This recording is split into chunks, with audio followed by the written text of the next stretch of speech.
Zombie Apocalypse.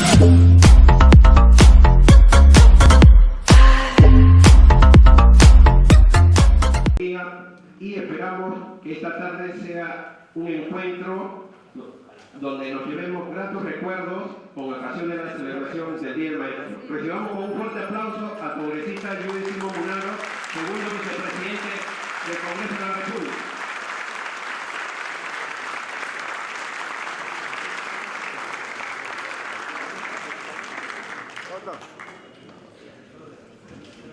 Lo invitamos a la mesa de honor.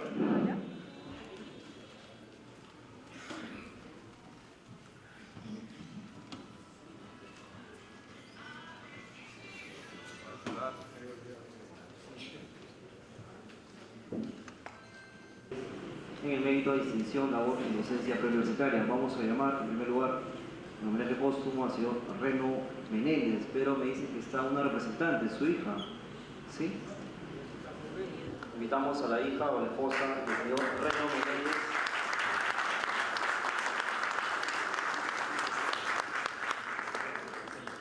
El profesor Nicolás Ordóñez a la entrega del diploma correspondiente en el mérito de distinción, labor en la docencia preuniversitaria. Invitamos también al profesor Luis Enrique Urique.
Hoy, viernes 6 de julio, damos inicio a una jornada importante para el recuerdo de todos los maestros del Perú y sobre todo para aquellos maestros que en su debido momento se han sentido no considerados dentro de la estructura orgánica de la ley. Y es hoy día el primer encuentro del Congreso de Docentes Preuniversitarios y de Colegios Privados. Le damos la bienvenida a este magno evento y invitamos al congresista Judy Simón Munaro, segundo vicepresidente de la República, a dar por inaugurado el evento.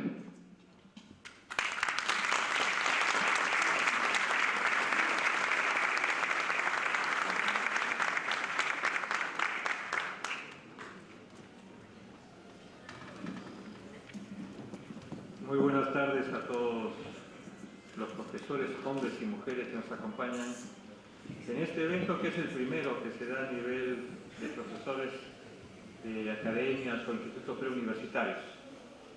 Y lo hacemos en un día muy especial, el Día del Maestro, donde la categoría de maestro preuniversitario no existe.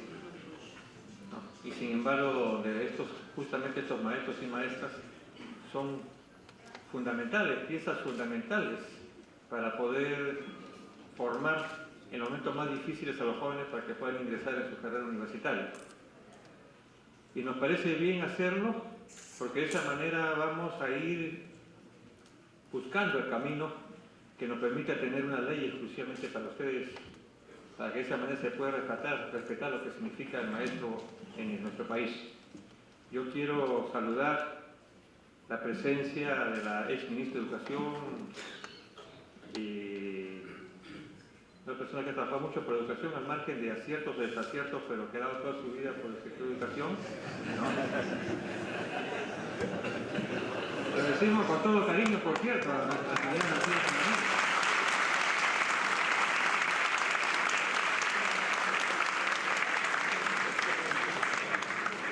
Yo no sé cuál es el motivo de risa. Todas las personas tenemos aciertos y desaciertos, salvo que seamos Dios. ¿Cierto? Todos venimos con la carga de defecto. Como lo digo, solamente Dios de pronto no nos equivocamos. Si pensamos que alguien no se equivoca nunca, estamos en el paraíso terrenal. Ahora levante la mano quien cree que tiene el paraíso terrenal. Yo valoro mucho la actividad de Mercedes Cabanillas. Creo que ha contribuido muchísimo en el país y hemos estado en discrepancia muchas veces. Pero eso no es motivo para no dejar de reconocerla. Y veo otro aplauso para Mercedes Cabanillas.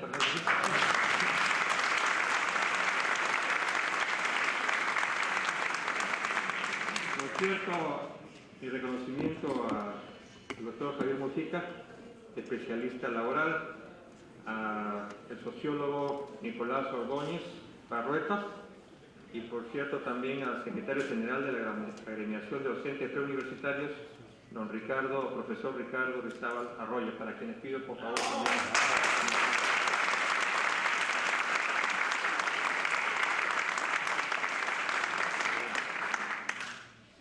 Y hablar de los docentes o profesores preuniversitarios es hablar también del maestro universitario, hablar también del maestro escolar. Y yo me inicié justamente en una academia preuniversitaria de la Universidad Nacional Pedro Ruiz Gallo.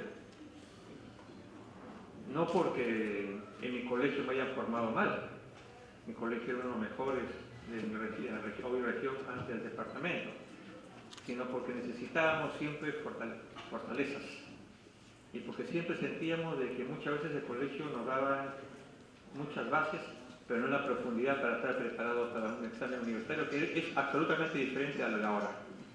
Y eso que comenzó como formación preuniversitaria en las universidades, luego se volvió ya academias preuniversitarias y muchas empresas y muchos empresarios tuvieron sus academias preuniversitarias, algunos por negocio, otros por voluntad, pero conforme pasaron los años fue cumpliendo una función muy importante porque muchos jóvenes, muchísimos jóvenes que estudiaban en las universidades y que eran muy buenos, pero no tenían ni siquiera la capacidad de poder mantenerse en los lugares donde estaban haciendo sus estudios profesionales. Hay una universidad muy conocida aquí, multimillonaria, de los Acuña Peralta. Bueno, los Acuña Peralta después empezaron haciendo su academia preuniversitaria. No sé cuántos de ustedes tendrán sus universidades, pero cierto es que unos tienen suerte y otros ganan más que 10 soles o 20 soles, porque comienzan a pagarse los profesores de academias universitarias por hora, ¿cierto? Y si hacen la contabilidad a fin de mes, terminan recibiendo 200 soles o 300 soles. Y hay profesores que tienen en academias preuniversitarias 20 años, 30 años, no sé si tendrán 40 años o 50 años, pero creo que algunos han llegado a eso. Entonces, ya el docente o el profesor de academias preuniversitarias ya no puede ser NN, no puede ser alguien en la escala o en la categoría de profesor que todo el mundo lo ignore. Hay derechos adquiridos, hay derechos que tienen que respetarse y no se está haciendo, no se está cumpliendo. Entonces creo que ya llegó la hora de tener una ley que contemple a este profesor.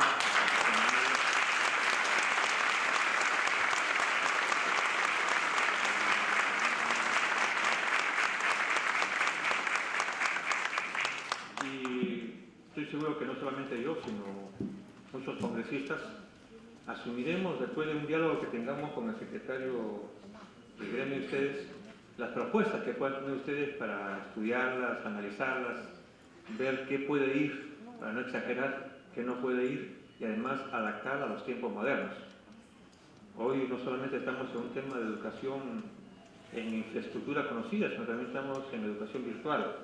Acabamos de participar nosotros en un foro organizado por la Organización de Estados Americanos y por el Par Latino, donde la educación virtual comienza a ocupar un lugar muy importante en la educación de la humanidad, en la educación del mundo. Entonces, hay que adaptarse. Pero en el Perú se necesita el profesor primario, en el Perú se necesita el profesor secundario, en el Perú se necesita el profesor preuniversitario, profesor docente preuniversitario y el docente universitario. Entonces, hacia eso vamos y por eso es que el día de hoy decidimos que siendo un día especial, porque todos venimos de maestros o maestras formados por maestros y maestras, además de nuestros padres, teníamos que comenzar a mirarlos a ustedes. Teníamos que mirarlos a ustedes con responsabilidad, no como clientelaje político, sino con responsabilidad a darle, lo reitero, el espacio que corresponde. Y decidimos desde la segunda vicepresidencia, y además yo creo que también la presidencia, porque se conversó en algún momento, a darle un reconocimiento a algunos docentes como símbolo de que estamos en la vía correcta, que estamos reconociendo. Y Dios quiera que para el próximo año ya no estemos celebrando el segundo evento con ustedes de saludos o de abrazos, sino con una ley en la mano. De esa manera inauguramos este evento y muchísimas gracias por haber participado.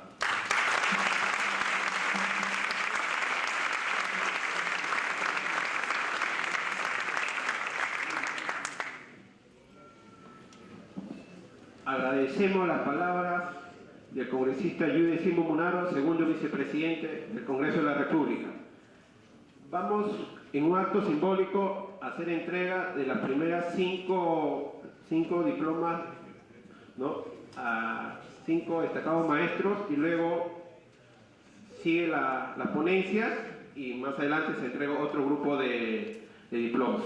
Así que por favor, a los encargados les pedimos por favor que nos hagan hacer llegar la relación de los primeros 5 profesores que van a ser entregados su diploma.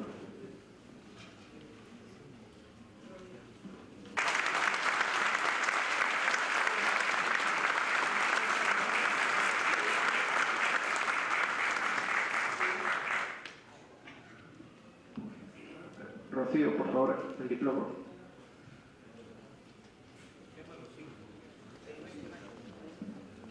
Al representante de Trujillo.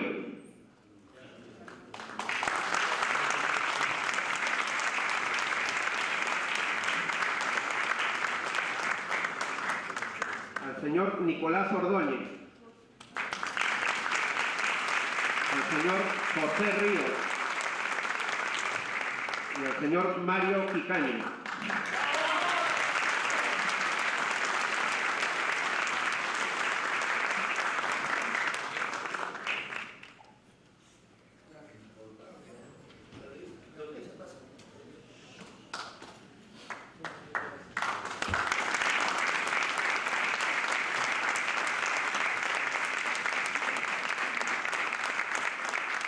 Invitamos al profesor Nicolás Ordóñez.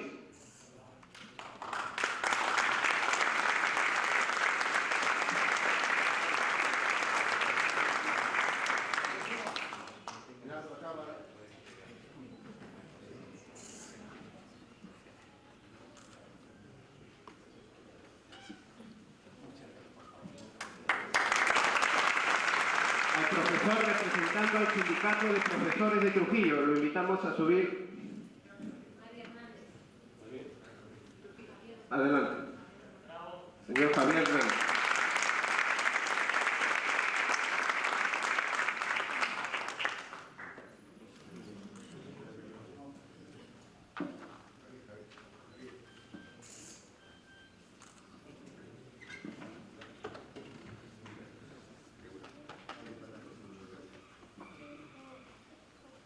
Invitamos al señor Juan Moisés Perlacios Campos, representante de Ayacucho.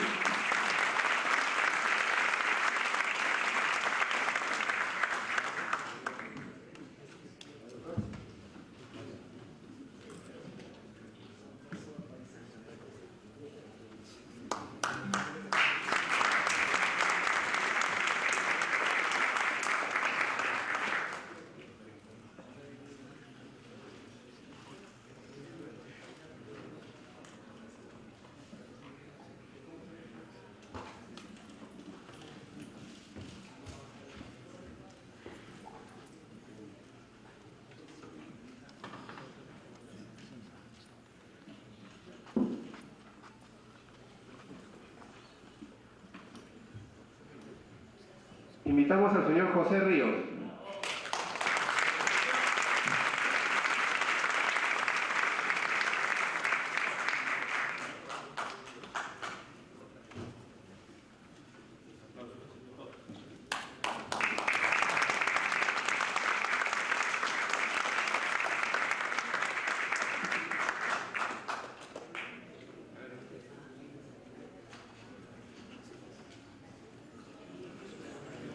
Ok.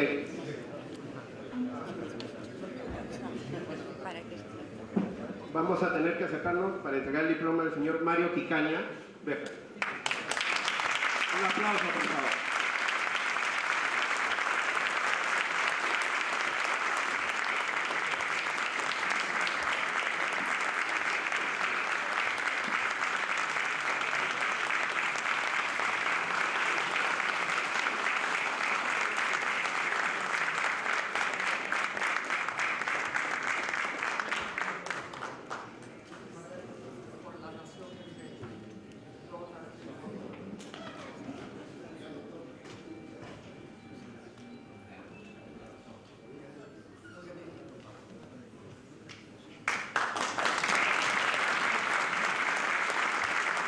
Bueno, vamos a continuar con la ceremonia, con las palabras de la ex ministra de Educación, la doctora Mercedes Cabanilla, a quien la recibimos con un fuerte aplauso. Muchas gracias, señor congresista Diego de Simón, distinguidos amigos de la mesa de honor, señores expositores, señores participantes, dirigentes de esta importante organización humana de docentes del nivel, vamos a decir, preuniversitario, y también algunos de educación básica en los centros educativos universitarios, como le están llamando. Y miren que la dificultad para poder precisar, ¿no?, digamos, la acepción que se ajuste a las características de la actividad profesional de ustedes todavía es dificultosa, porque legalmente la Ley General de Educación, el sistema educativo, define dos etapas de la educación, ¿no?, la básica y la superior. En la básica, con sus diversos niveles, bueno, la educación básica regular, la educación especial, la educación de adultos o educación alternativa, ¿no?, donde ubicamos al docente universitario. Yo misma estaba revisando la ley universitaria. En la ley universitaria hay un artículo, 68 me parece que es, que hace referencia a la docencia universitaria a raíz de la autorización que se da a las universidades para que creen centros de preparación preuniversitaria, de formación para postular a la universidad. Y la ley universitaria ya es bastante antigua. Y que estos pueden estar dentro de la universidad o pueden ser organizados fuera de la universidad. El 882 tiene un decreto legislativo 882 que se llama de la privatización de la educación. Ustedes recordarán, el famoso 882 tiene una cuarta, me parece, cuarta disposición final, donde también se alude a los centros universitarios como academias, ¿no?, de formación preuniversitaria que deben registrarse en el Ministerio de Educación y que tienen algunas de las prerrogativas que se disponen en ese dispositivo, salvo los temas de las exoneraciones tributarias, específicamente señala cuáles. Y revisando la ley de instituciones educativas particulares, la ley 26549, tampoco se les ubica, más allá de repetir que toda persona natural o jurídica tiene en nuestra legislación derecho a fomentar, a organizar, a crear instituciones educativas, ¿no?, de diversos niveles y modalidades. Y naturalmente que tienen que hacer cumplimiento de las normas legales que caracterizan a toda organización empresarial cuando es privada. Pues bien, pero en la práctica, esto es en la normatividad legal, en la práctica, como bien dijo Yehude, ustedes son una realidad de carne y hueso, y son una realidad que hacen su trabajo en varios locales, en varias instituciones, y son trabajadores dependientes de un grupo o una persona que es un empresario de la educación o un promotor de la educación, como se le llama formalmente, no sé, para suavizar el término, pero es un empresario, está invirtiendo para producir un servicio que es el servicio de la educación. Ahora bien, en el nivel preuniversitario veo, desde el punto de vista pedagógico, les voy a hablar primero, nítida la función de ustedes, porque las diversas reformas educativas o medidas que hemos tenido de ajuste educacional en el país, los esfuerzos presupuestales, las leyes al respecto no han podido resolver algo que es traumático. Es que por los años 70 la educación sufrió una disminución en su calidad a raíz de esta división, ¿no?, de las instituciones educativas que tenían que funcionar en doble instancia, doble turno. Eso disminuyó la jornada escolar, disminuyó el tiempo educativo, disminuyó los campos del conocimiento organizados en asignaturas, disminuyó las asignaturas, disminuyeron los contenidos de las asignaturas. Al final la educación se adelgazó, porque todos los componentes de un programa escolar que se desarrollaba mañana y tarde, incluyendo sábados, tuvo que construirse simplemente a medios días, de lunes a viernes. Y ya lo que hemos cosechado después, hablando del producto final de este proceso educativo así planificado, es realmente de un nivel, de una profundidad, ¿no?, de una magnitud muy disminuida. Y eso es muy grave en una etapa de pleno esplendor de la era del conocimiento, que se fortalece inclusive con una serie de herramientas tecnológicas que la ciencia nos viene trayendo más y más sofisticados cada vez, y herramientas que son válidas para acceder a conocimientos, intercambiar información, etcétera, etcétera.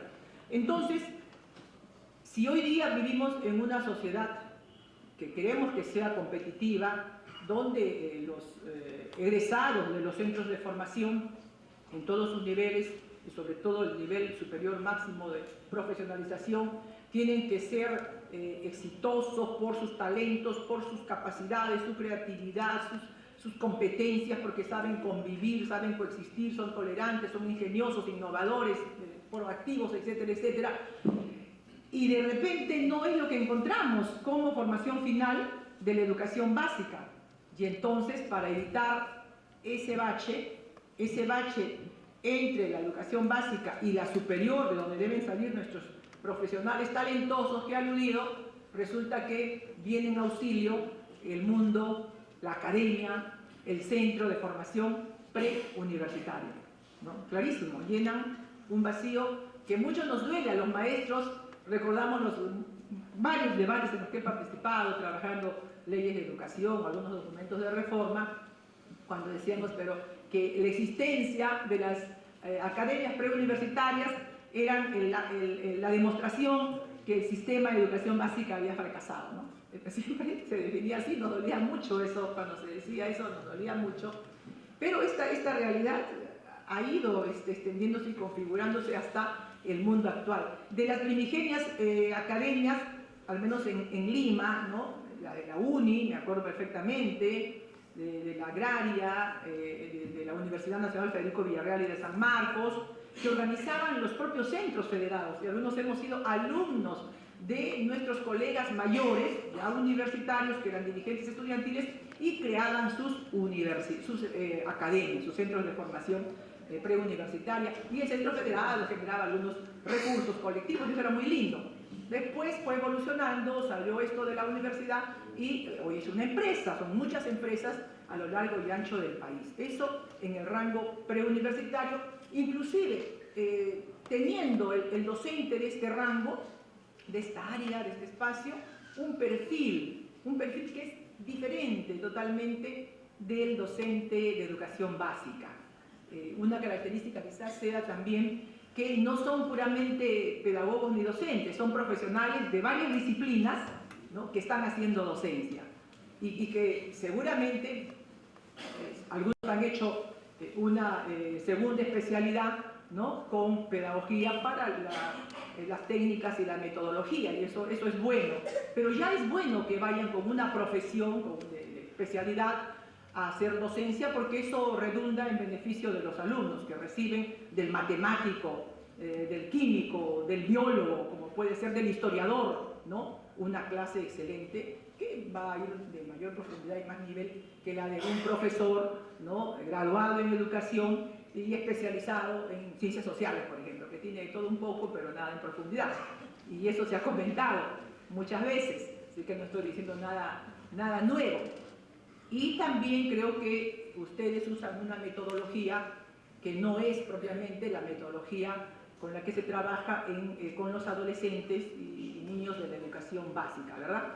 Sobre todo en el nivel secundario, ya están trabajando con jóvenes adolescentes postsecundarios, ¿no? Ya un poquito más de madurez, y además en el tránsito a la universidad ustedes ya van haciendo ese camino desde el punto de vista de los conocimientos y de la metodología. Incluso veo que ustedes organizan un plan curricular, lo estuve revisando ahorita, que mejora al que hoy mismo tenemos en el diseño curricular básico nacional que se desagrega en los centros educativos. Porque por la estrechez de tiempo del que hablaba al iniciar esta intervención, se ha sacrificado mucho contenido. Y en una sola, ustedes decían muy bien, en una sola área, ¿no? Se congregan varias asignaturas. Por ejemplo, hablamos de la historia del Perú, la historia universal, la educación cívica, la economía política y la geografía. Es un solo curso. El profesor, pobrecito, ¿cómo podrá desarrollar tantos conocimientos en tan poco tiempo que tienen a la semana para hacerlo? Igualmente pasó con las áreas de ciencias propiamente. Ustedes sí desagregan muy bien que la biología, ¿no? que la geometría, que la química, que la álgebra y qué sé yo, pero van por asignaturas. En la básica no, se va por afinidades, líneas de acción educativa afines, configuradas para poder ser desarrolladas en ese poco tiempo que tienen disponible. Pero me estoy acercando al tema. Sin embargo, teniendo sus propias virtudes, sus mismos aportes, ¿no? a la educación, a la didáctica, a la metodología. Sin embargo, yo siento que no es conveniente para el docente, ¿no? Preuniversitario estar en esta suerte de limbo. De repente es conveniente para el empresario. Me dispensan si hay algún empresario de educación, yo no quiero ofender, soy amiga de la inversión en todos los campos, de la buena inversión. Buena inversión es aquella que cumple con el Estado, que cumple con los trabajadores, es aquella que remunera adecuadamente a los trabajadores, que les paga sus derechos sociales, laborales, que cumple con el seguro, que cumple con las ETS, que cumple con las gratificaciones, que cumple. Y que naturalmente tiene una legítima utilidad. Pero se me hace, por lo que he conversado con algunas personas que trabajan en este rango, que no es así, que no se está cumpliendo con lo que debería cumplirse en el campo laboral. No se están honrando los derechos laborales. Ese es otro tema. Junto al académico que les he esbozado rápidamente, veo ahora el de carácter laboral, económico, social. Acá estamos con un experto en asuntos laborales, aspectos jurídicos laborales, el doctor Mujica, estoy segura que va a desarrollar con propiedad y profundidad este tema. Pero lo digo, lo insinúo, lo pongo en agenda, porque creo que solo una legislación ad hoc, solo un proyecto de ley que tengan que trabajar en conjunto, los delegados de ustedes, la representación y oficina parlamentaria del congresista Yehude Simons y el apoyo de sus colegas seguramente en el Congreso para que pueda ser un proyecto multipartidario, pudieran sacar adelante para que ustedes puedan tener una ubicación en esta estructura del sistema educativo, donde están presentes, no físicamente en el mundo real, pero en el mundo legal, en el mundo normativo, no están. Entonces, con eso no ganan ustedes, pierden mucho, quizá ganen más los empleadores, algunos empleadores, hay de todo, pero creo que no es lo más conveniente. En el campo, y con esto voy a terminar, en el campo del trabajo que realizan los colegios llamados preuniversitarios. Yo quisiera que estos centros educativos, que sí tienen un lugar y que sí se acogen a la 26549, que es la ley de los centros educativos particulares y su reglamento, ahí sí tienen que cumplir, supongo que lo están haciendo, que el ministerio, los organismos competentes están haciendo las regulaciones y fiscalizaciones, porque siempre el Ministerio de Educación, aunque estemos viviendo una descentralización, mala, regular, buena, el Ministerio de Educación es el órgano rector de la educación del país, y el país es un Estado unitario, no es un Estado que tiene regiones autónomas, soberanas e independientes, no es así. Tienen algunas independencias que les concede la ley de regiones, por supuesto, pero no significa que sea un Estado aparte dentro del Estado que se llama Perú. Entonces la ley es para todos. En el campo pedagógico tengo mis dudas y tengo mis observaciones. No sé qué tanto y qué cuánto el constreñirse tanto a una influencia de formación preuniversitaria exclusivamente pueda privar a nuestros alumnos en etapa formativa, desde el nivel primaria, pasando por la secundaria, de algunos componentes que le hacen a la educación, a su concepto y su definición, que son los aspectos de principios, que son los aspectos valorativos, que son los aspectos axiológicos. La educación no es una mera instrumentación del alumno, no es una transmisión fría de conocimientos, datos, anécdotas, cifras, fechas, qué sé yo. No, es una experiencia de vida. Es una experiencia de vida que apunta a desarrollar o promover el desarrollo de personalidades en todas sus capacidades, en todas sus cualidades cognitivas, volitivas, psicológicas, sociales. Y no es el robot que tiene que ser entrenado para que en adelante pueda absorber una prueba estandarizada, no, pero una prueba finalmente. Solamente digo inquietudes, porque no estoy afirmando que así sea. Quisiera que no sea así, más bien si es que hubiera ese defecto.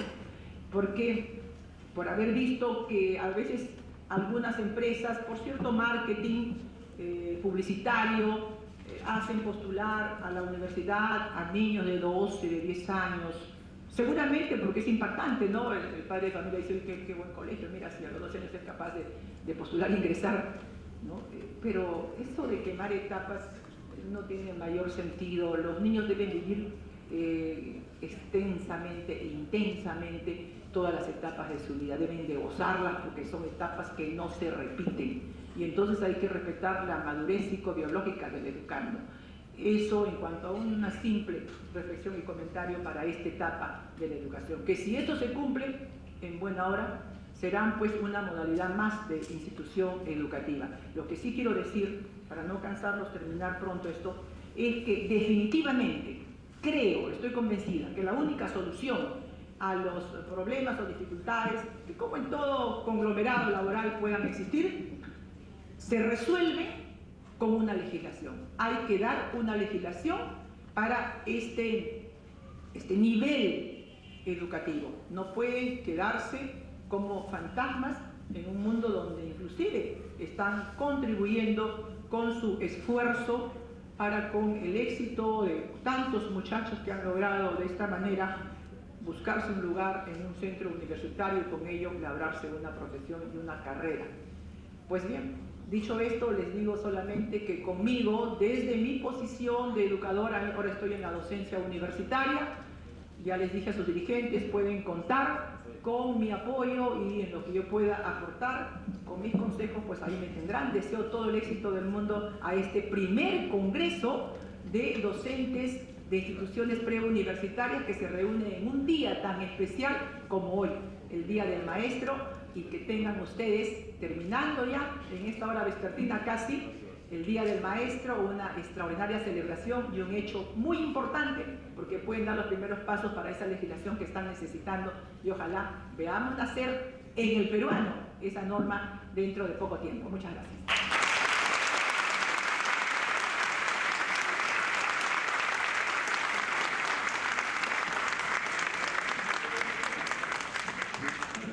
La participación de la señora excongresista Mercedes Cabanillas, y vamos a continuar en esta segunda parte con el reconocimiento oficial por parte de la segunda vicepresidencia a los profesores preuniversitarios más destacados.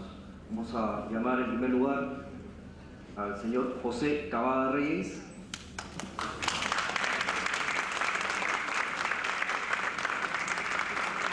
La señora Mercedes Cabanillas hará entrega del diploma correspondiente.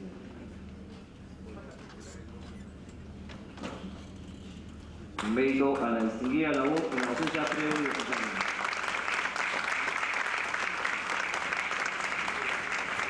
Gracias. De la misma forma, invitamos también al profesor Gabriel Chumo Chanaba.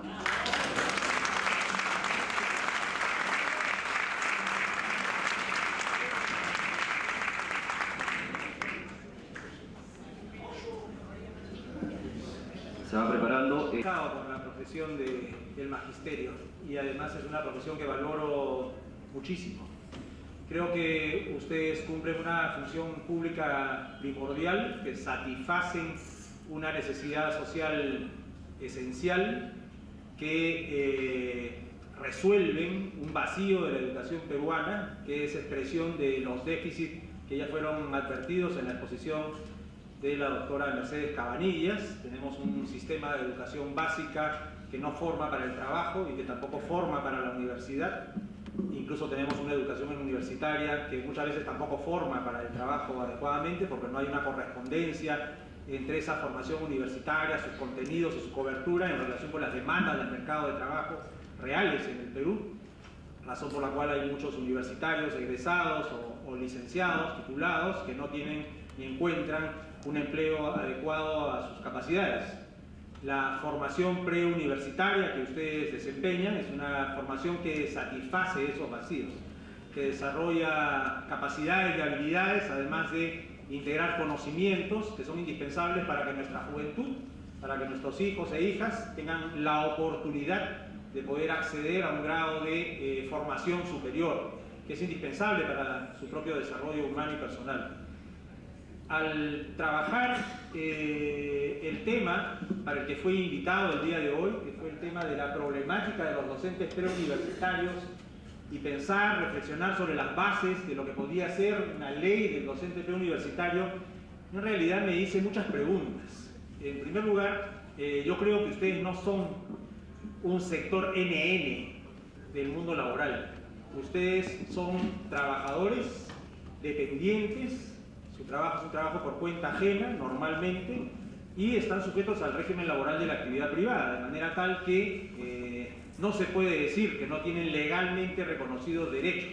Los tienen en el régimen laboral de la actividad privada, que está regulado por el Decreto Legislativo 728 y que ha sido desarrollado por otras normas en distintas materias, que seguramente después voy a comentar.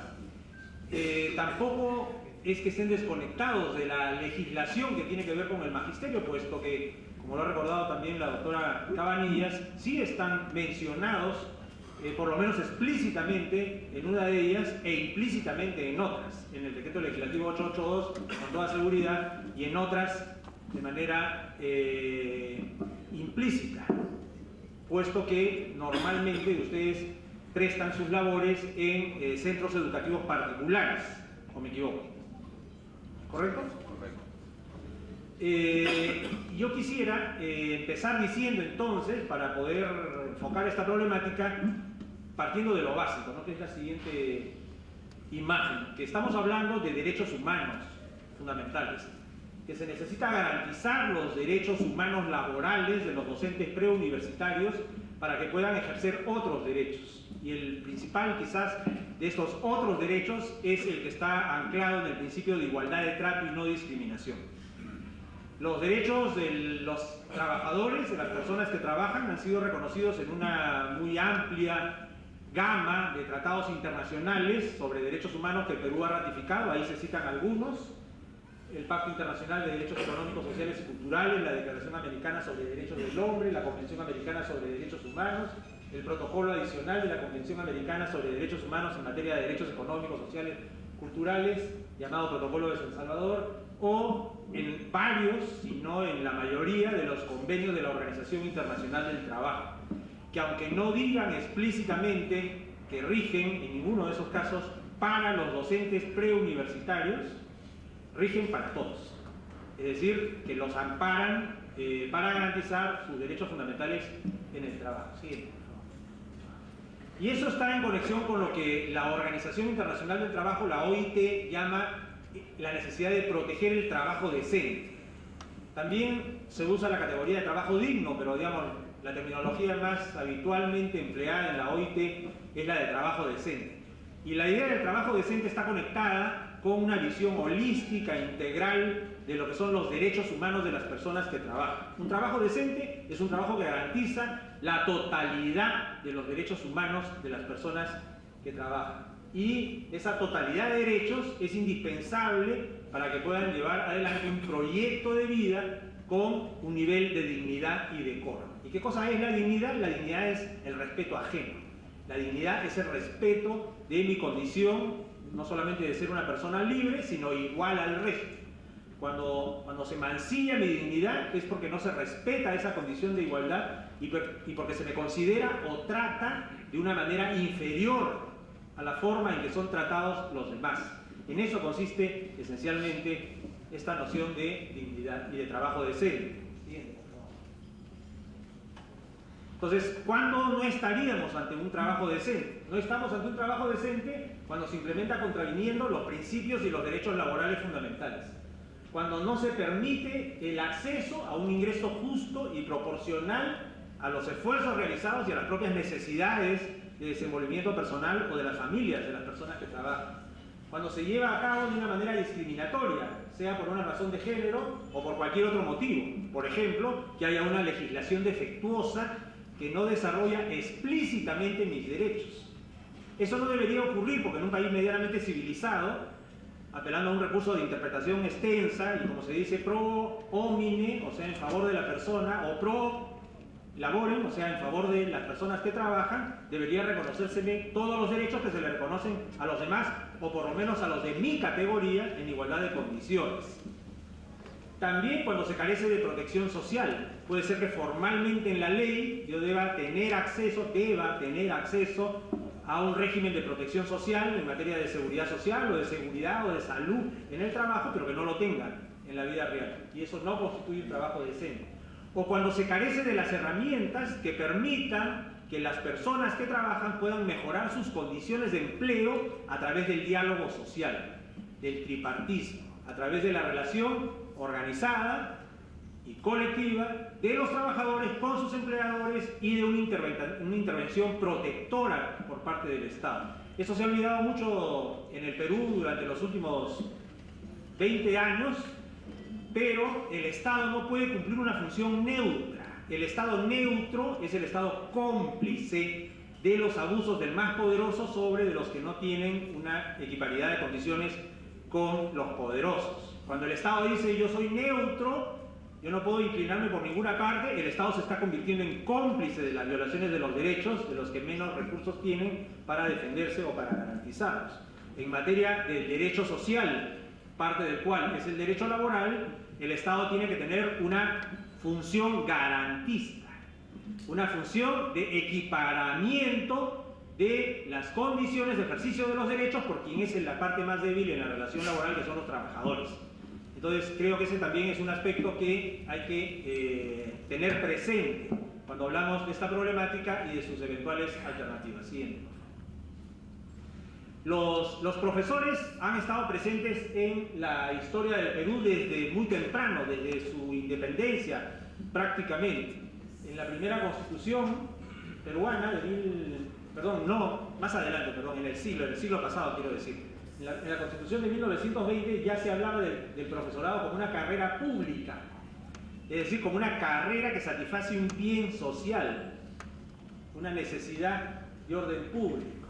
En la Constitución de 1973 se dice el profesorado es carrera pública y da derecho a los goces que fija la ley, es decir, hay una remisión constitucional a través de una reserva de ley a que el Congreso de la República defina cuáles son esos derechos de los profesores, que son parte de esta carrera pública. La Constitución del 79 organiza una definición más amplia y dice no solo que el profesorado es carrera pública en las diversas ramas de la enseñanza oficial, sino que la ley establece sus derechos y obligaciones y el régimen del profesorado particular, es decir, hace un distingo y los incluye a los que por una duda de interpretación no pudieran ser integrados en lo que se concibe como la carrera pública de la docencia. Entonces, para que no queden dudas, porque la carrera pública de la docencia, entendiendo a la docencia como cumpliendo una función social, debería integrarlos a todos. Pero si hubiera alguna duda, menciono explícitamente a los profesores de los centros educativos particulares, el profesorado particular. Dice, el Estado procurará la profesionalización de los maestros y les asegurará una remuneración justa acorde con su elevada misión. Entonces, los integra al conjunto de la noción de profesorado, que debe ser objeto de reconocimiento de derechos a través de una ley, y además enfatiza dos aspectos que tienen que ver con la profesionalización de los maestros y, en segundo lugar, con la adecuada retribución de sus servicios conforme a su elevada misión. O sea, no es cualquier misión, sino es una elevada misión. Y las palabras, cuando uno hace una constitución, no se deben emplear por gusto.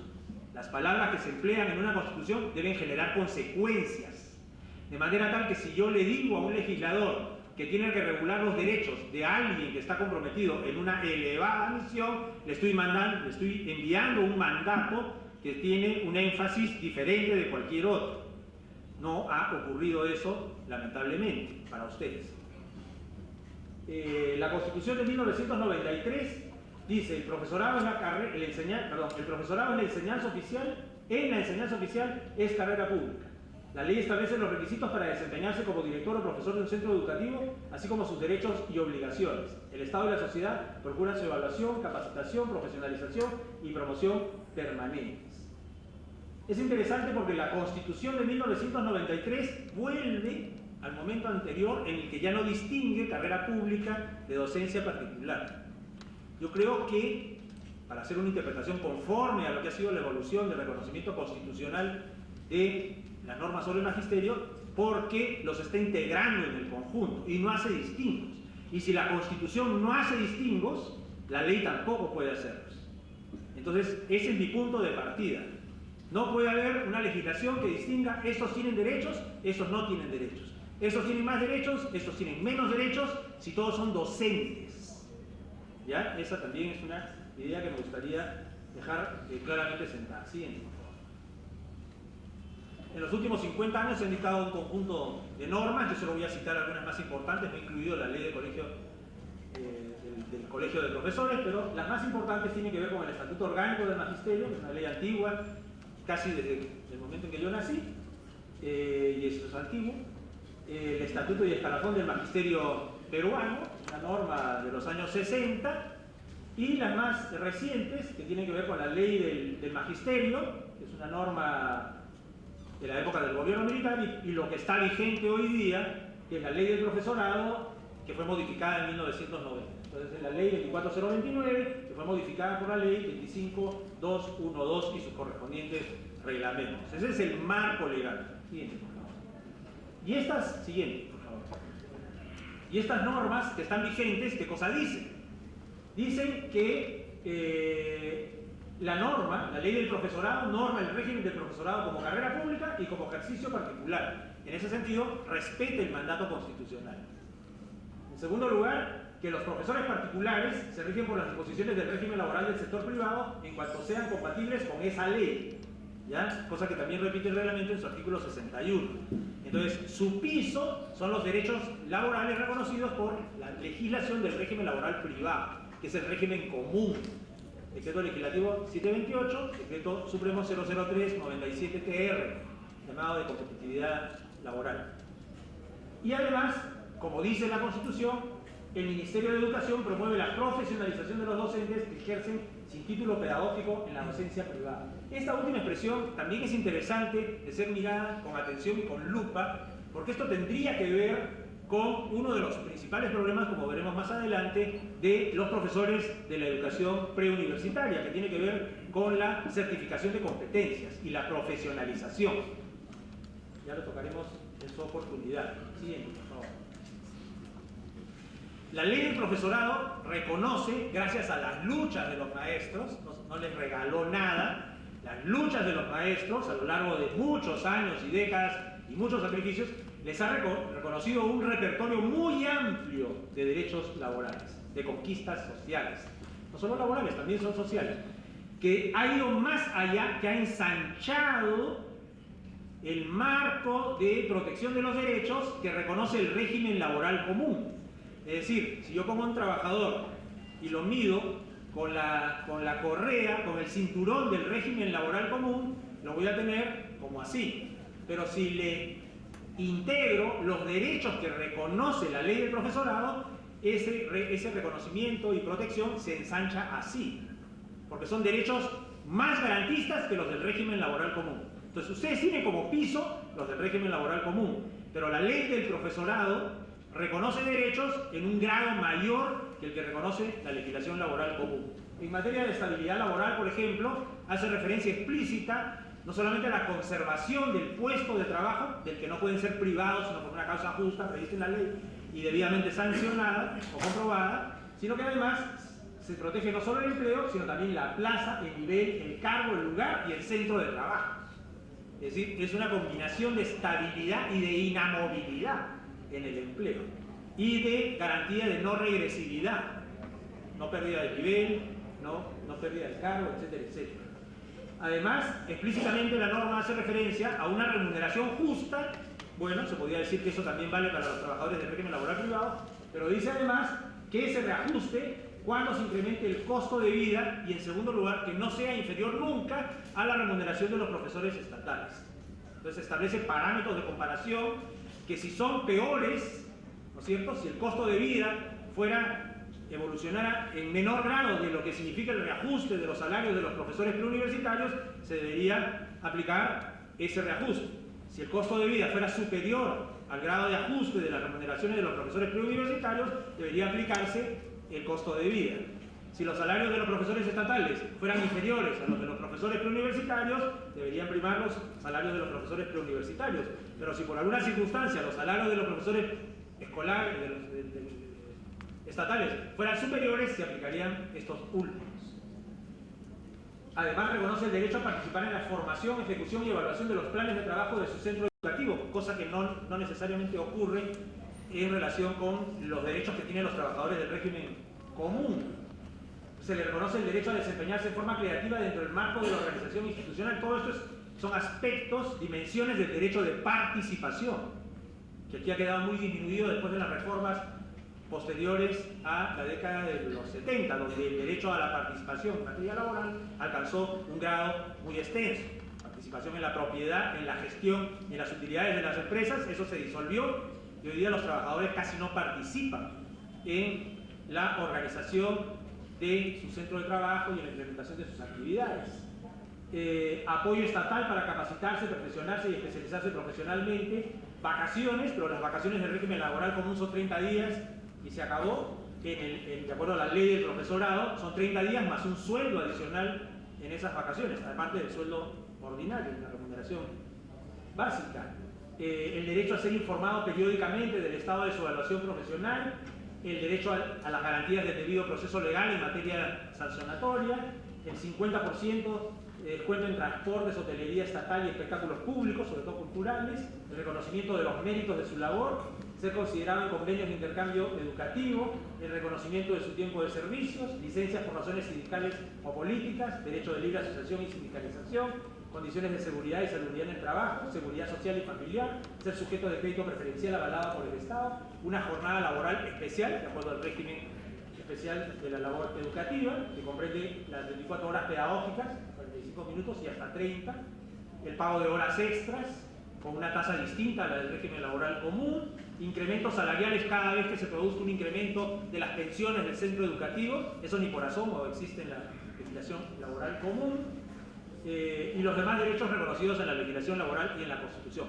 Un repertorio bien amplio de derechos, que, como dije, son conquistas sociales del magisterio, que se le aplican a los trabajadores, o se deberían aplicar a los trabajadores de la educación básica y superior.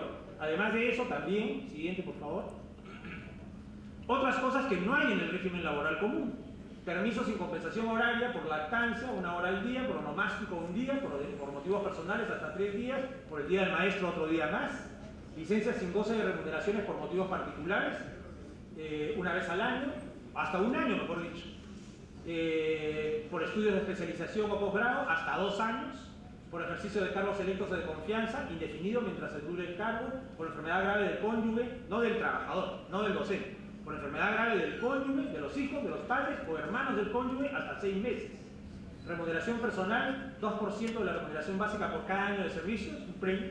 una bonificación de 30% de la remuneración total por la preparación de clases y evaluación, gratificaciones, no en Navidad y fiestas patrias, como tiene el régimen laboral común, sino también con motivo de escolaridad en el mes de marzo, 2 remuneraciones totales por 20 años de servicios, la mujer y 25 el varón, y 3 remuneraciones totales por 25 la mujer y 30 el varón, una remuneración básica más por vacación, subsidio por luto, 2 remuneraciones totales y gastos de separo, 2 remuneraciones totales. Es un elenco de derechos que los trabajadores del régimen común miran con mucha expectativa y que ustedes también deberían mirar con mucha expectativa. Siguiente, por favor. El decreto legislativo 882, y ya no voy a extenderme más en normas legales, es el que los remite directamente a la posición expectaticia de gozar de todos esos derechos. Porque dice, como dijo la doctora Cabanillas en su 4ª disposición transitoria final, que las academias de preparación para el ingreso de las universidades o a otras instituciones de formación de nivel superior reciben el tratamiento establecido en ese decreto para las instituciones educativas particulares. O sea, el mismo tratamiento. ¿Y cuál es ese tratamiento?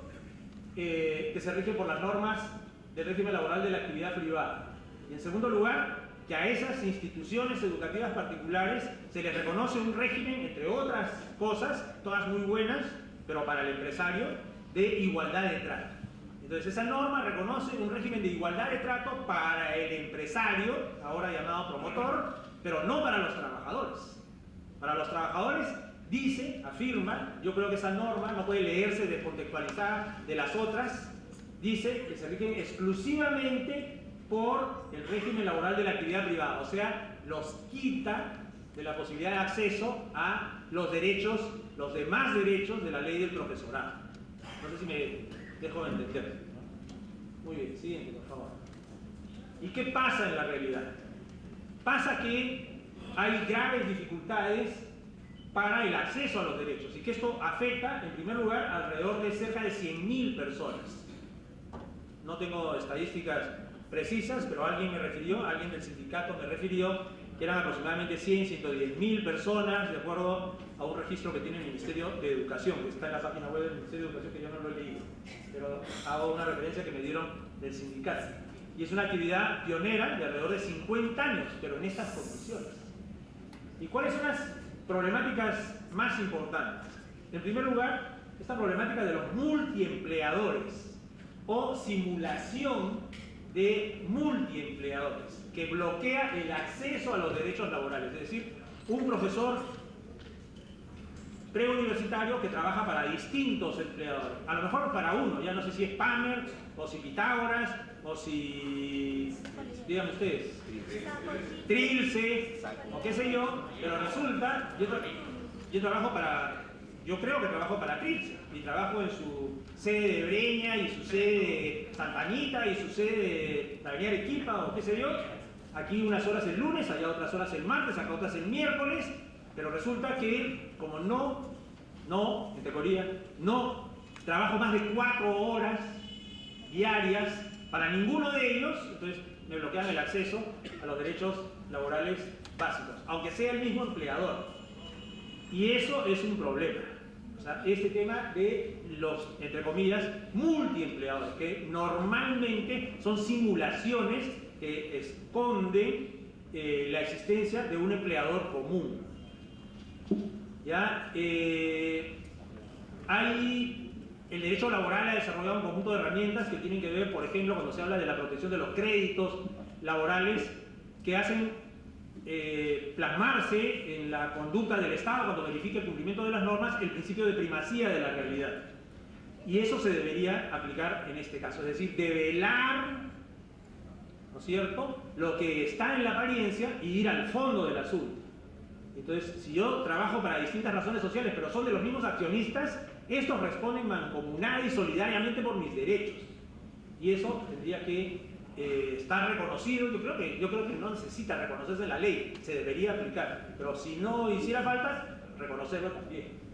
Una segunda cuestión es la recurrente violación de los derechos laborales de los docentes de las academias preuniversitarias.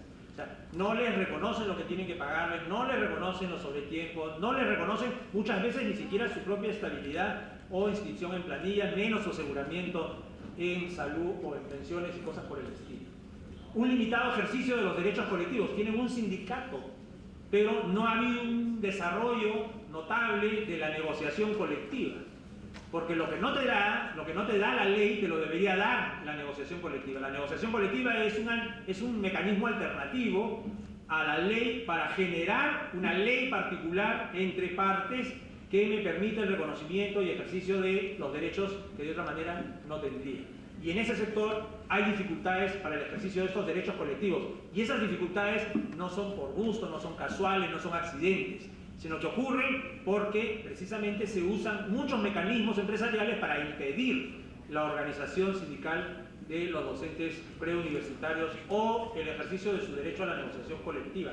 Y yo creo que estarían en perfectas condiciones de hacerlo y podrían conseguir lo que a veces no se consigue a través de la aprobación de una ley. La aprobación de una ley toma mucho tiempo, pero a través de la negociación colectiva y con la suficiente fuerza sindical a veces se puede lograr arrancar cosas interesantes. Posterior, y que se planteen las iniciativas que mejor correspondan y que cuando el próximo 6 de julio nos juntemos para celebrar el cumpleaños de mi hija o el día de mi esposa o todo lo que la mencioné, estemos en una nueva condición más favorable para ustedes. Tengo la agenda complicada, tengo que salir, pero quiero decirle que este es un evento descentralizado. Este es el camino que estamos haciendo para dar el reconocimiento en función de lo que corresponde a los profesores docentes preuniversitarios. Y además quiero transmitirle que he coordinado con el señor secretario del sindicato para el día martes comenzar a elaborar una propuesta de ley para ustedes. ¿De acuerdo? Muchas gracias por todo.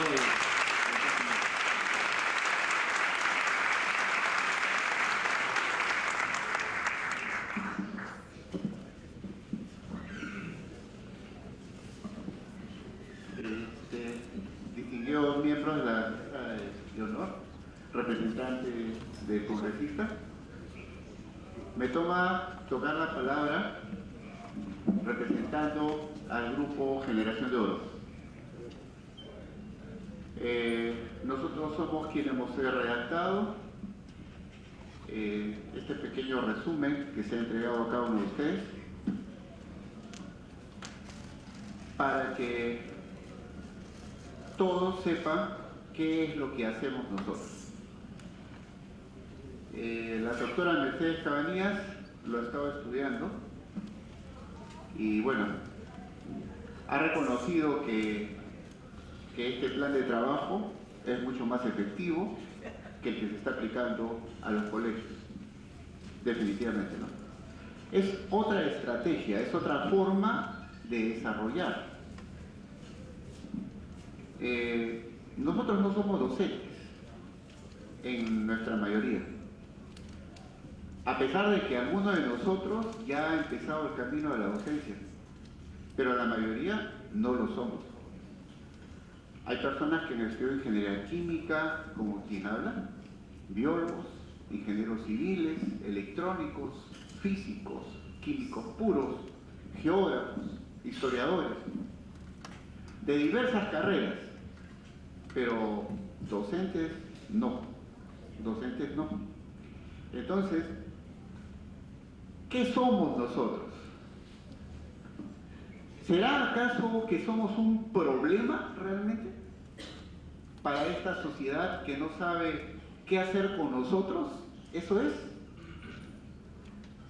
¿O nosotros somos la solución para una sociedad que está en problemas? Yo creo que lo segundo, porque la sociedad formal tiene un sistema educativo que no funciona y nosotros cumplimos el papel de suplir los vacíos de la educación formal en plazos cortos. Y para eso, un grupo de nosotros diseñamos lo que se conoce con el nombre del método preuniversitario peruano, que nos tomó muchos años de nuestras vidas. ¿Y por qué razón no hemos salido antes? Simplemente porque estábamos desunidos. Había un grupo de la Vallejo, en el que yo formaba parte, hay otro grupo de la Sigma, otro de la Sorbona, otro de la Peruana. Éramos grupos que competíamos entre nosotros. Y debido a esta competencia no dialogábamos, solamente competíamos. Pero había unos emprendedores que todas nuestras peleas académicas las iban recopilando, hojita por hojita, y las iban tipeando, pasando Word, ¿no? O pasando la Corel Draw, agregándole figuritas bonitas, poniendo una bonita oficina, y a las finales estos señores aparecían como los grandes empresarios, como los grandes intelectuales que resolvían el problema peruano, lo cual es mentira, porque somos nosotros. El señor Gastón Acurio, a quien voy a hacer referencia, un cocinero de fama mundial, ¿no? Ha logrado que su profesión sea reconocida. ¿Por qué? Porque la cocina peruana es solicitada en todas partes del mundo. Nosotros también tenemos fama mundial.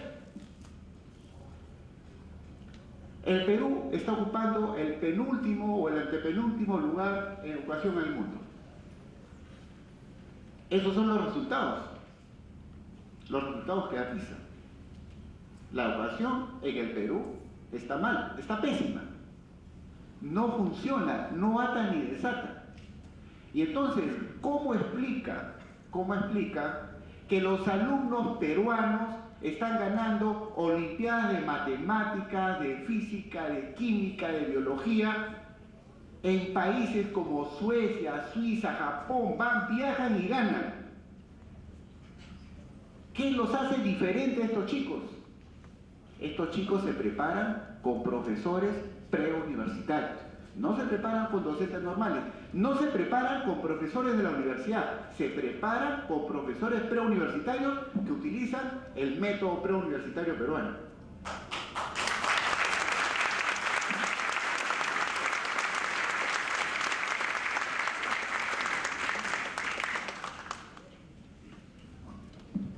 Si ustedes viajan, como lo ha hecho Félix Aguayanche, viajó a convenciones a Brasil varias veces, ¿no? Los autores de libros peruanos son cotizados en Ecuador, en Chile, Colombia. Salen por la frontera y no pagan impuestos, lo sabemos todos, por miles los libros ¿de qué? De autores peruanos que utilizan ¿qué cosa? El método preuniversitario peruano. Somos famosos en toda Latinoamérica. Muchos empresarios vienen al Perú buscando a los profesores para editar libros. Y están buscando quiénes son. Y en ese buscar quiénes son, suceden otra vez los emprendedores que se han dedicado a buscar folletitos por aquí y por allá, ¿no? Y publican libros de los cuales ellos no son autores, y nosotros lo sabemos. Hay uno inclusive que se dice que es el Baldor peruano, cuando en realidad no sabe ni resolver una ecuación cúbica. Y eso lo sabemos nosotros. Hemos salido a la palestra para poner el punto sobre la I. Aquí realmente nosotros no somos el problema para nadie. Es la sociedad peruana la que está en problemas y que requiere de nosotros. Y nosotros estamos dispuestos a dar lo que sabemos. Ahora estamos organizados y lo podemos hacer en forma ordenada. Ya no estamos peleando por un mercado. Ya los profesores se han unido, ¿no? Nos hemos reunido y en cada curso hemos formado una relación de profesores que aquí aparecen y aquí aparecen sus obras, y es una lista abierta. Cualquier profesor que se sienta que debería estar y no está, es muy fácil. Solicita una audiencia con los que están acá y si supera el interrogatorio que les vamos a dar, también será incluido, porque se lo merece. La Fundación Internacional Qatar y Perú, que agrupa a un grupo de los profesores Generación de Oro, y fue una organización mucho atrás, defendió a los docentes de carrera cuando se les insultó con un examen que tenía errores. Todo el mundo los insultó, les dijo que eran unos burros. No, yo vi muchos profesores del colegio llorar por el insulto. La única institución que levantó la voz fue Qatar y Perú, pero Qatar y Perú no era otra cosa que Generación de Oro en cierres. Y nosotros retamos a duelo a los especialistas de examen. Y lo volvemos a hacer acá públicamente para demostrarle que su examen tenía 14 errores conceptuales, ni siquiera de tipeo. Y era un examen, estaba mal diseñado. Yo en lo personal, y ustedes saben que es una persona, digamos, como dicen ustedes, de choque. Yo no soy de palabras bonitas, yo digo las cosas como son. La Fundación Internacional Qatar y Perú, no sé si por favor estuviera la persona encargada un archivito, por favor. ¿Quién maneja la computadora? No, es que había un funcionario manejando la computadora acá.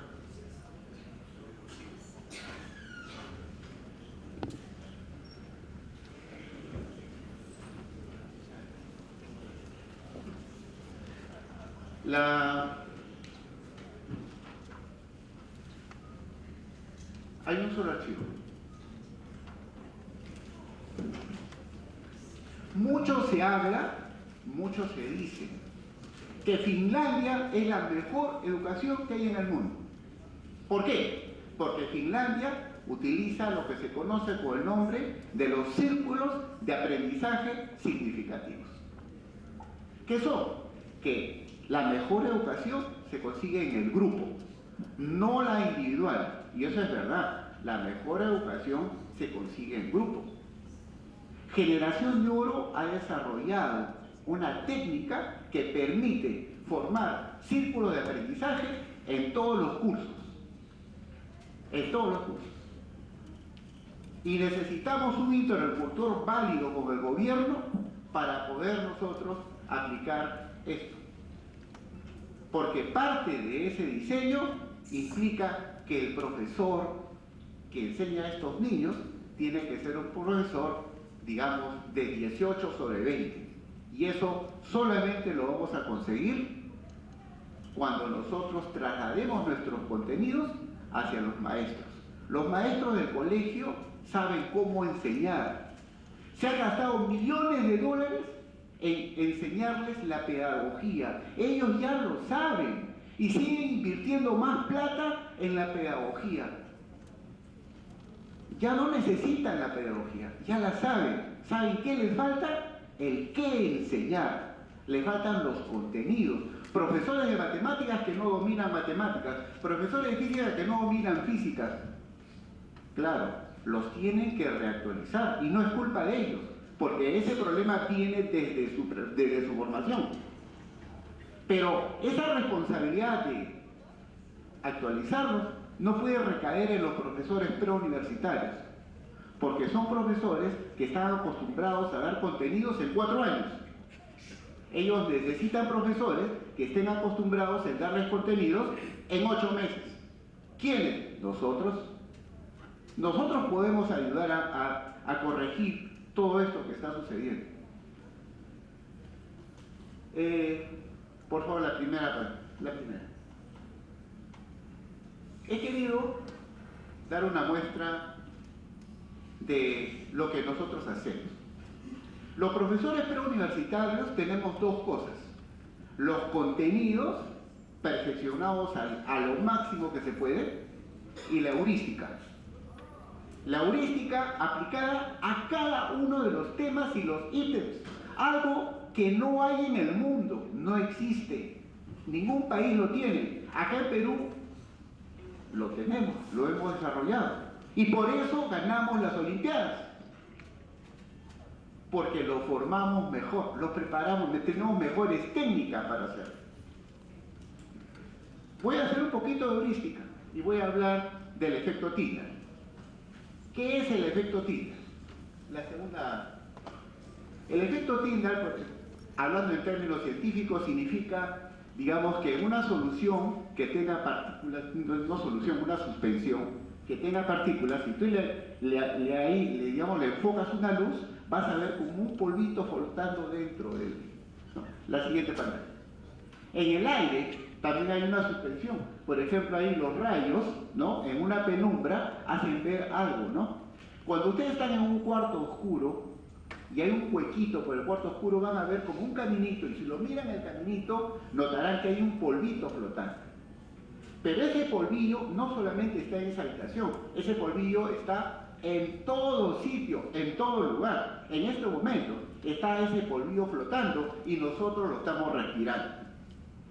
Como dirán nuestros amigos de anatomía, ustedes lo respiran, no importa, porque yo tengo acá una especie de filtro en la nariz que chapa el polvillo y no sucede nada. Pero ese polvillo también se va a la comida. Cuando tú comes, ese polvillo se pega y va al estómago. Y cuando va al estómago, ya está yendo a la digestión y de ahí iría a la sangre. Siguiente. Bueno, señores, ahí tienen ustedes un alerta mundial. Un alerta mundial que nuestras autoridades no se han dado cuenta. Les traduzco. Plomo. IQ alert. IQ significa coeficiente intelectual. La Organización Mundial de la Salud ha encontrado que el plomo disminuye el coeficiente intelectual. Lo encontró. Y está alertando a todos los gobernantes del mundo que miren este mapa. La zona media naranja, que corresponde a Estados Unidos y Europa, es una zona limpia de plomo. Y la zona media moradita, en donde estamos nosotros, significa que tenemos plomo. Y allá en el cuadro que está en la parte superior, indica que en el Perú el plomo en la sangre de nosotros está entre 5 a 10 microgramos por litro. Eso es grave. Eso es muy grave. Qatar y Perú, o sea, en otras palabras, Generación de Oro en ciernes, le entregó a un congresista de la legislatura anterior un proyecto de ley, porque nosotros ubicamos que el plomo estaba en las pinturas. ¿Y en dónde están las pinturas? En el color blanco. Ahora ustedes dirán, no, en mi casa yo no he pintado nada de color blanco, porque en mi casa utilizo el color rosado. Yo les digo, señores, ¿el rosado qué es? Rojo con blanco.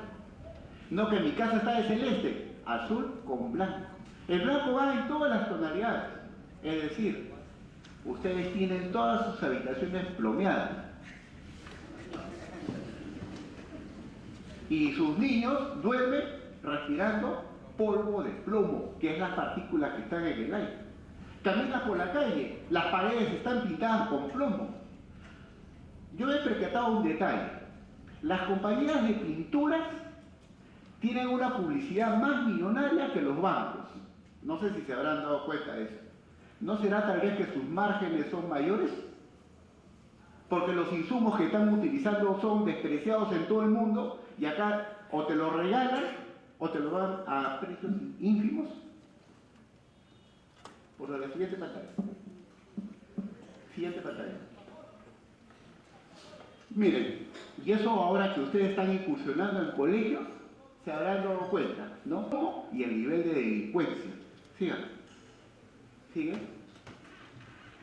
Bajo el intelectual, como ya les he dicho hace un rato. Siga. Esto es una declaración en Estados Unidos existe un comité para enfrentar al plomo. Y ellos están determinando que la pintura en plomo hoy en día es la mayoría de los casos de envenenamiento con plomo en los niños. Sigan. Hay que prevenir. Continúen, por favor. Acá tienen ustedes el plan de Estados Unidos. Miren, en el año 1976, en Estados Unidos estaban en 14.118 en la sangre. Actualmente, hasta en el 2000, estaban en 2.2 en sus niños. Y sé que al 2012 ya están casi en cero.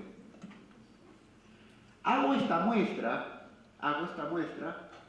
para que quitarle la imagen a nuestros parlamentarios y para darle, digamos, más soporte a lo que va a ser el congresista y el juez Simon, de que nosotros ya no somos los jovencitos de 18 años que vamos a dictar clases y que solamente sabemos hacer, como decía la doctora Mercedes Cabanillas, solamente estamos en ese segmento, ¿no?, del colegio a la universidad, ese pedacito no. Nosotros tenemos ahora mejores armas. estamos mejor potenciados, sabemos más cosas. Y todas estas las vamos a poner al servicio de la nación. Y combatir al plomo va a ser una de ellas. Ahora, dejo un párrafo al final, porque Ricardo me dice, no tan académico, me dicen, ¿cuál es el otro día lo laboral? Y no me voy a olvidar lo laboral. Quisiera dejar en claro acá lo siguiente, ¿no? Muchos de los promotores, de las grandes promotoras, han sido alumnos de Lavallejo. Y peor aún, digo peor aún, porque han sido alumnos becados. Si yo pudiera retroceder el tiempo y mirar a estos individuos, en ese entonces jovencitos, pedirme la beca, yo se la negaba. Me arrepiento haberle dado la beca a muchos de ellos.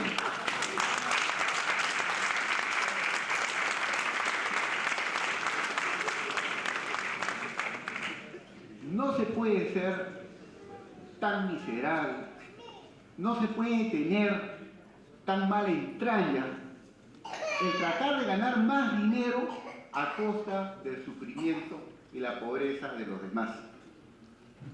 Si ellos ya están haciendo negocio, que se conforme con lo que les corresponde como empresarios, pero de ninguna manera quedarse con la jubilación, quedarse con las vacaciones, quedarse con las gratificaciones. Yo, cuando me conversa a mí, Ricardo, los dos Ricardo Rizábal, Ricardo me dice, Nicolás, que esto, claro, mira, ven, yo le digo, ¿sabes qué? ¿Por qué no cortan por los años? ¿Por qué no proceden penalmente? Porque en lo laboral no vas a conseguir nada, porque te ponen abogado, te ponen etcétera. Procede penalmente, porque si se están robando los beneficios sociales, esa es apropiación ilícita, y por ahí hay que hacer las denuncias. Y cuando ellos los chape la policía y los lleve presos, ahí van a aparecer van a tener que vender las casas que tienen en Miami, que todos saben que tienen, o los tantos carros que tienen, para poder devolver los beneficios sociales a sus profesores. Y por último, le pido a través del Instituto Asesor al Congresista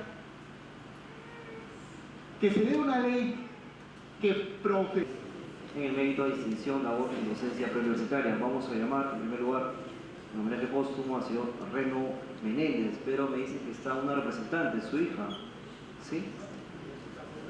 Invitamos a la hija o la esposa del señor Reno Menéndez.